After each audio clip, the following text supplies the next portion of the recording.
Okay, welcome back to last part of this denture setup is the posterior maxillary teeth. And just from the ridge positions that we'd looked at before, I was thinking that this was possibly a classic bilateral crossbite. We'll start with the first bicuspid. Even though there is a crossbite situation, unless we put the teeth way out here, but we're going to put them where they belong in the neutral zone. This is probably going to be a class 1 position.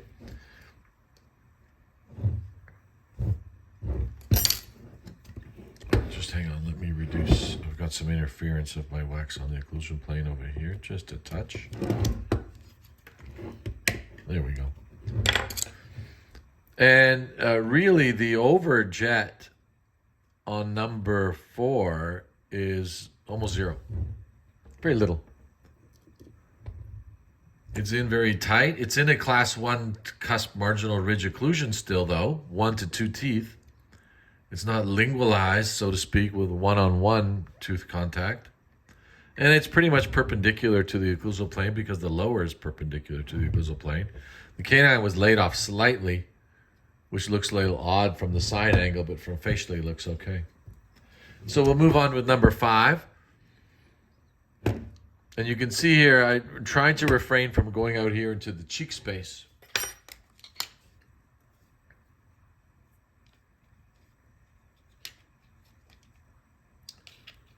Number 5.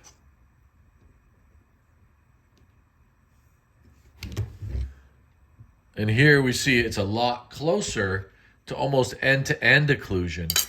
But these teeth are, angled teeth, let's say 18, 19 degree teeth. And now we've got an end-to-end occlusion. So I'm going to reduce the line angle of number 5 of the buccal slightly. And now we can see we've totally reduced overjet.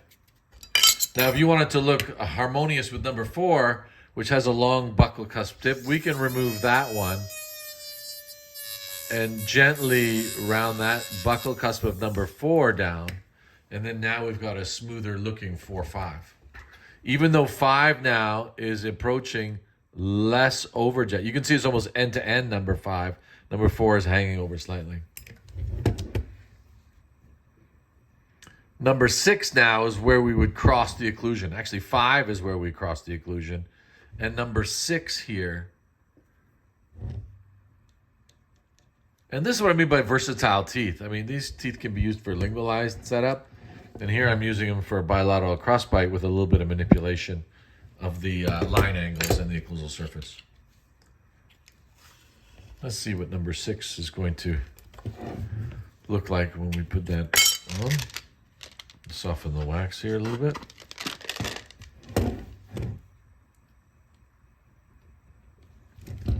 And now you can see the crossbite situation at number 6 where the, maybe a little bit too much. I'll just do a little bit less because now we're inside the neutral zone. There we go. So now we're having a little bit less. We can still have some buccal contact here though. I want to take a little bit of articulating paper and I can reduce the buccal line angle of number 6 to sit right inside the incline plane of lower 6. And there we have our crossbite situation. You can see where we're slightly inside. The severity would vary. Obviously, if this is way inside, you would have a lot of reverse overjet. This is very slight. And we can look now from the occlusal surface. We're staying inside that neutral zone. And this even still lines up where the first 3 cusps and then the last 3 will be inside. Let me just trim number 7 because it looks like I might hit some base plate. So I'm going to prepare number 7 slightly here.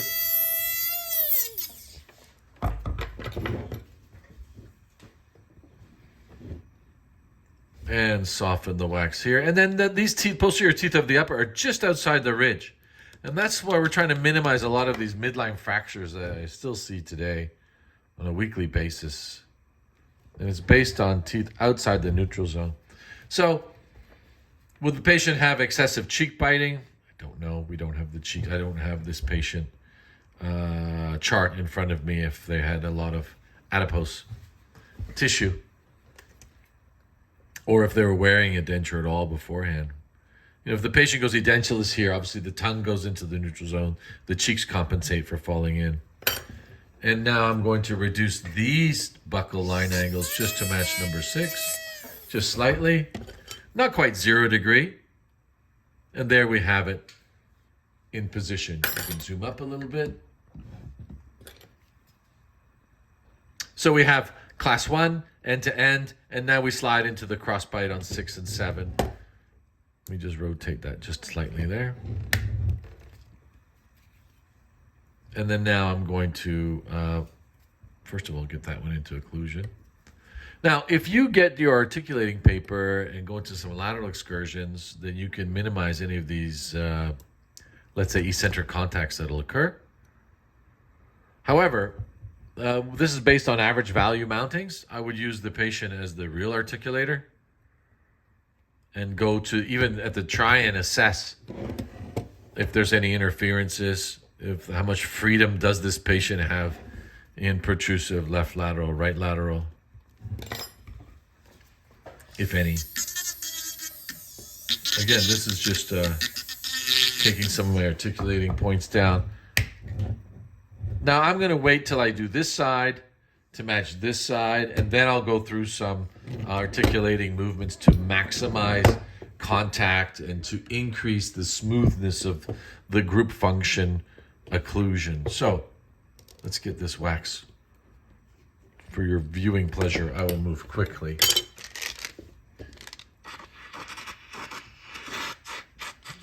Quickly, if it's possible.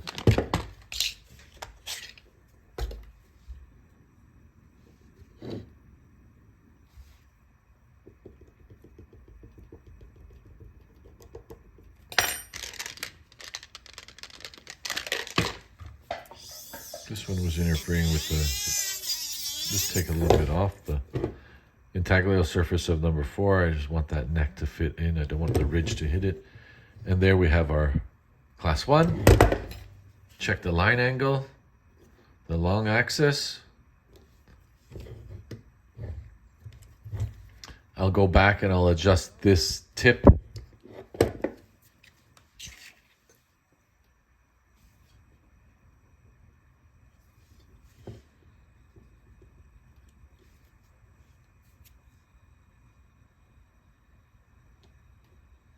Number 5 is going to be a little less overjet, almost crossing the occlusion end to end.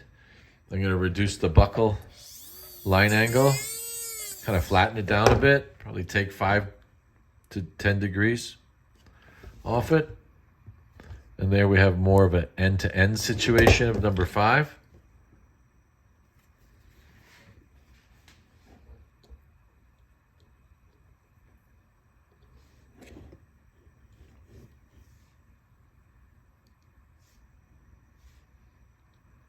Could I have stretched this patient into a class 1?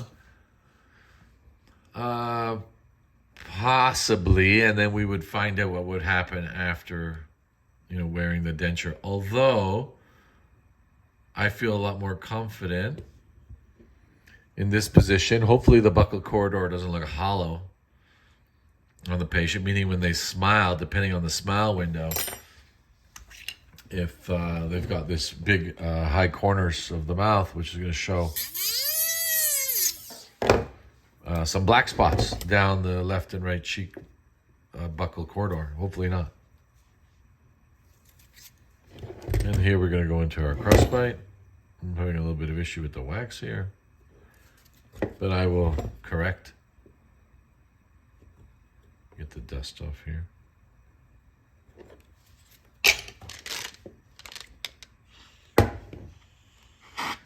There we go.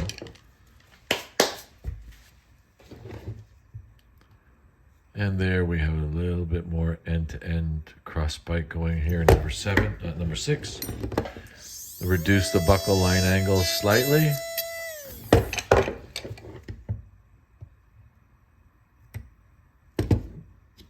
Hopefully not too much. I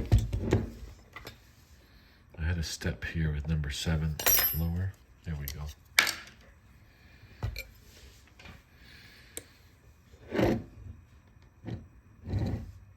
Sorry if I was off the screen.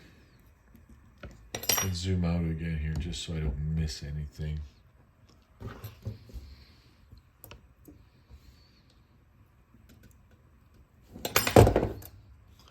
think this one might hit because of the compensating curve. We're going to take some integular surface of the tooth off.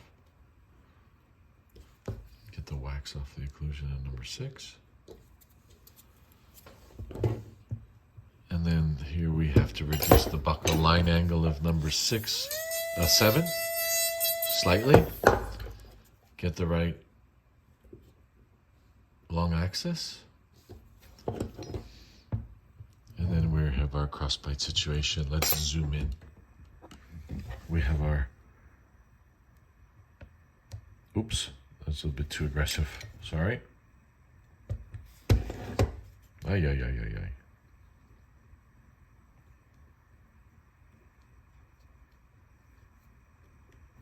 Okay, bear with me here. And this is maybe a good time to, it doesn't always have to be bilateral, it could be unilateral on one side. Here for demonstration purposes, I want some symmetry, so I'm going to do both sides. This side could be unilateral, actually, now that I'm looking at the occlusion.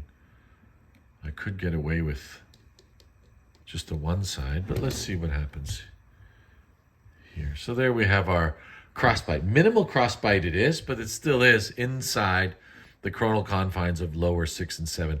This is class 1, end to end, and then slides in 6 and 7. And you can see this side slides in 6 and 7. Number 4, I want to reduce this buccal line angle, kind of hanging down a little bit. Tuck it in. Still, it's a little bit too prominent, this number 4. Reducing the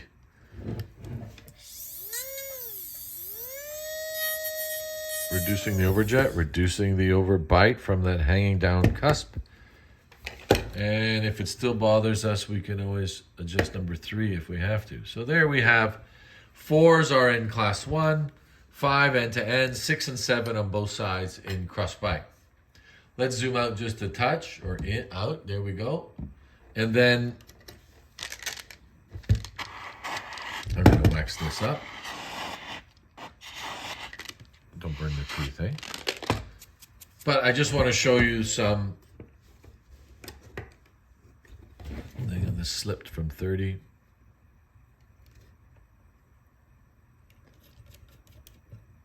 Average condylar guidances now. I'll loosen the condyle.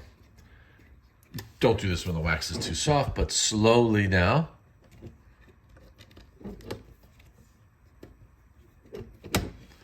Left lateral. Reverse balancing occlusion, as you can see. Zoom in. Where there's contact now between the buccal cusp and the lingual cusp in left lateral, and then conversely on the same side. If you've got something hitting like my number 4, it would help if I stay on the screen. If you got something hitting prematurely like my number 4's here, which I felt beforehand, then I could go in, I could wait for the patient, or I could maybe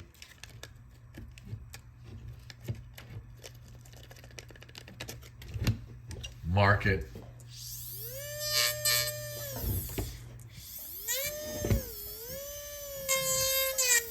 And take these eccentric contacts out.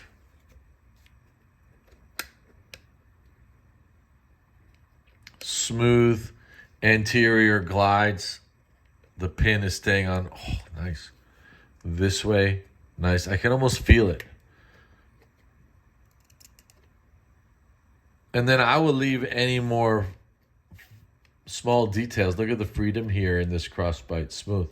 I would leave any more fine-tuning adjustments. I've still got to wax up. Still got to go for a wax up for trying in the patient's mouth. We'll go from there.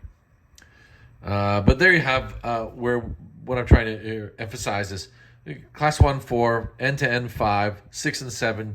They've crossed the occlusion into the crossbite. Why? To maintain the buccal corridor, to maintain these teeth on the ridge, and just inside the buccal corridor, minimizing the midline fractures. Okay? So any questions, put in the comment section below. And if you're overseas and love this kind of stuff, hit the subscribe button. Why not? We'll see you. Take care.